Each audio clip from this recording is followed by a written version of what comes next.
গেরির নাম শুনলেই অনেকে ভাবে এত ঝামেলা রান্না করে লাভ নেই, কিন্তু খুব সহজে আজকে বলে দেবো কিভাবে রান্নাটা করতে হবে। তার জন্য কেয়াস কিচেন অ্যান্ড ক্রাফট দেখতেই হবে।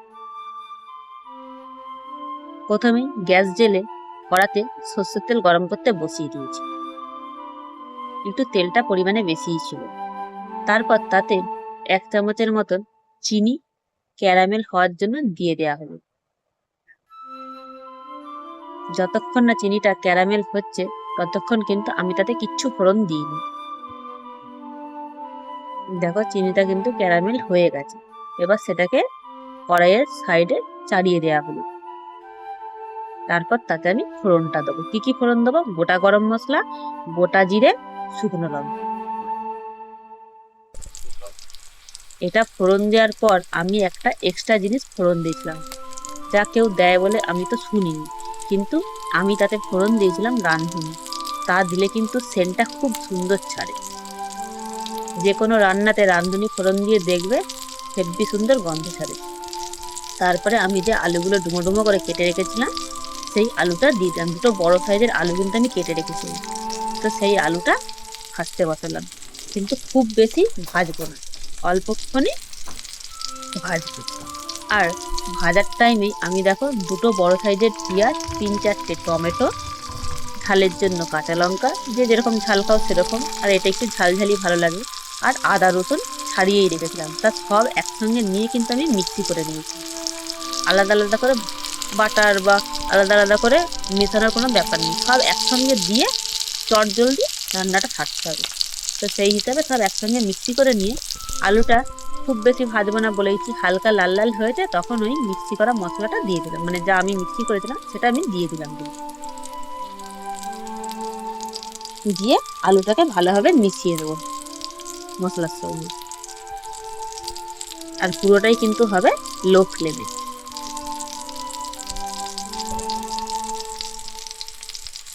আর গেরি ছাড়ানো যে খুব একটা ঝক্কির ব্যাপার তাও নয়, কিন্তু জাস্ট শুকনো খোলায় যেরকম ভাবে কিনে নিয়ে আসবে, এখন তো ছাড়ানো অবস্থাতেই পাওয়া যায়, শুধু মাথার টিপটা আর তলার দিকে যে সুটটা থাকে সেটাকে ফেলতে হয়। তো সেটা কিন্তু খুব সহজেই ছাড়ানো যায়।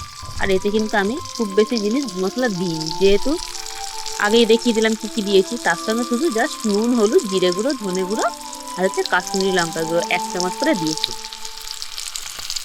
তো দিয়ে আমি কিন্তু ভালো করে কষাতে শুরু করব। শুকনো খোলায় বা অল্প জল দিয়ে 2 থেকে 3 মিনিট যদি কোনো পাত্রে গেরিটাকে রাখো, তারপরে যখন চটকে ধোবে তখন দেখবে নিজের থেকেই কিন্তু টিপগুলো ছেড়ে যাবে। খুব বেশি কিন্তু ঝামেলা হয় না, আমি তো সেইভাবেই ছাড়াই। কারণ নইলে ডাইরেক্ট যদি ছাড়াতে যাও, কিনে নিয়ে এসে যদি হাতে ডাইরেক্ট হয়তো ছাড়াবে ভাবছো, কিন্তু তাহলে নখগুলোর যে অবস্থাটা দেখতে লাগবে না, তারপর দিন থেকেই বলবে যে গেরি আর খাবো।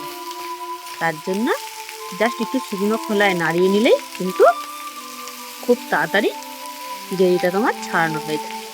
তো এবারে গেরিটা তো দিয়ে দিয়েছি, আর এখানে 500 গ্রাম নিয়ে এসেছিল 100 টাকা দিয়ে।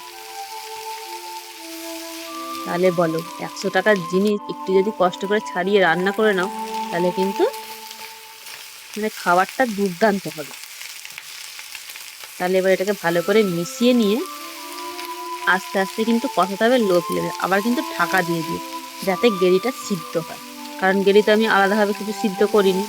তার জন্যই কিন্তু আমি আলুটা একটু বড় সাইজের কেটেছিলাম, খুব ছোট ছোট কিন্তু কাটিনি। তাহলে থেকে থেকে কিন্তু আবার নেড়েও দিতে হবে, নাহলে কিন্তু তলায় আবার লেগে যাবে।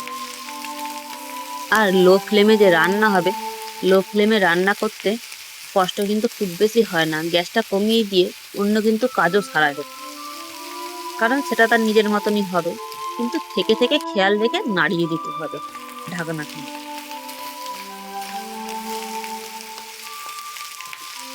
এতে খাবারটা কিন্তু ভালো সিদ্ধও হয়, ঢাকা দিয়ে দিয়ে যদি রান্না করা হয়। দেখো আস্তে আস্তে কিন্তু তেল ছাড়তেও শুরু করে দিয়েছে।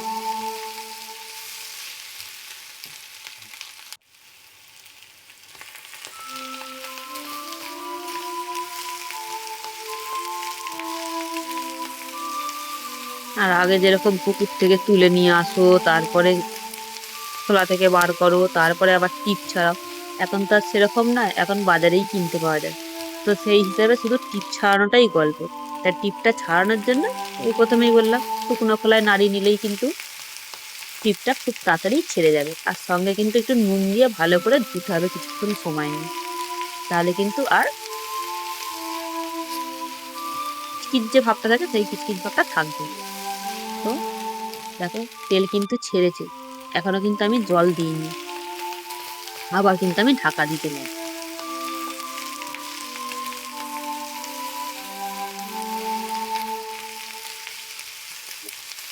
এইবারে দেখো একটু লেগে গেছে, একটুখানি বেশিক্ষণ টাইমই ঢাকা দিয়ে রেখে দিয়েছিলাম, নাড়াতে ভুলে গেছি। তারপর তাতে আমি জল দেবো, কারণ এতক্ষণ অবধি কিন্তু আমি জল দিইনি। তো মিক্সিতে যেই মশলাগুলো লেগেছিল তার মধ্যে পরিমাণ মতন জল দেবো, যাতে আমার গ্রেভিটা তো সিদ্ধ নয়, তো গ্রেভিটাও সিদ্ধ হবে, আলুটাও সিদ্ধ হবে, সেই হিসাবে পরিমাণ মতন জল দিয়ে ভালো করে মিশিয়ে নিয়ে আমি কিন্তু ঢাকা দিয়ে রেখে দেবো লো ফ্লেমে। এটা কিন্তু 20 থেকে 25 মিনিট ঢাকা দিয়ে রেখে দিতে হবে সিদ্ধ হওয়ার জন্য।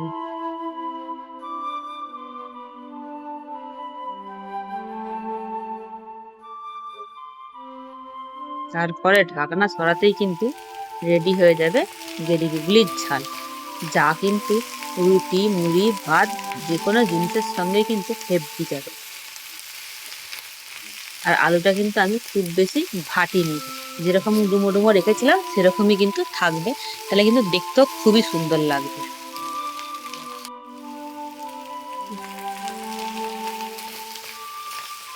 তাহলে এইভাবে একবার বাড়িতে ট্রাই করে কিন্তু দেখতেই পারো, খারাপ হবে না। আর এটাতে কিন্তু আমি টেস্টের জন্য কি দিয়েছি, শুধু গরম মশলার গুঁড়ো দিয়েছি, আর কিছুই কিন্তু দেয়া হয়নি। যেরকম নর্মাল ঘরের মশলা সেরকম দিয়েছি, আর তার সঙ্গে শুধু গরম মশলার গুঁড়ো আর এক্সট্রা ফোড়ন কি দিয়েছি, রাঁধুনি। তাহলে ভালোভাবে মিশিয়ে নিয়ে গ্যাসটা বন্ধ করে কিছুক্ষণ ঢাকা দিয়ে রেখে দেবো, যতক্ষণ না অন্য খাবার রেডি হচ্ছে, কারণ গরম গরম খেতে কিন্তু এগুলো খুবই ভালো লাগে। আর দেখো আলুগুলোও কিন্তু সিদ্ধ হয়ে গেছে, তাহলে আলুও সিদ্ধ হয়ে গেছে, গেরিও কিন্তু সিদ্ধ হয়ে গেছে। তাহলে সেই হিসাবে এবারে ঢাকা দিয়ে রেখে সার্ভ করব। দেখো ঢাকনা সরাতেই কিন্তু গরমের ভাবটা বেরোবে। তাহলে রেসিপিটা একবার বাড়িতে ট্রাই করে দেখতেই পারো, খারাপ হবে না। আর যদি ভিডিওটা ভালো লাগে তো লাইক, কমেন্ট, শেয়ার করে পাশে থাকতে পারো, যাতে নিত্য নতুন ভিডিও নিয়ে আসতে পারি।